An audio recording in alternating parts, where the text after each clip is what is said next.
It's a camp. Try and do as much as you can. Ashul takes matches. Uh, on the overall, how has been the preparation? This has been the third short camp of Delhi Good. Capitals. It's been good. They're young boys. We don't have everyone.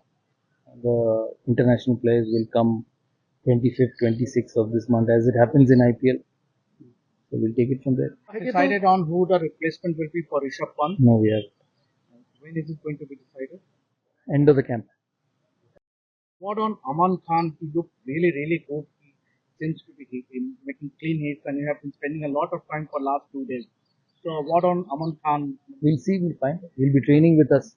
So they're all India players, French players, about to play for India. And IPL teams are very strong.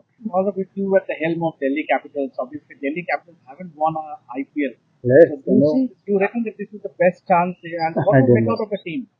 Team is good. Whether they can win or not, we'll find out. Let the tournament start. We'll see. Rishabh Pant has shared a video of him doing rehab. He has started his rehab. So can we see Rishabh in the Delhi Capitals dugout during the IPL? I haven't spoken to him, so I'll find out. I wish him quick recovery. He's a young boy. He'll recover quick. He's just 23, so he's got enough time. This is Extra Time. Extra Time.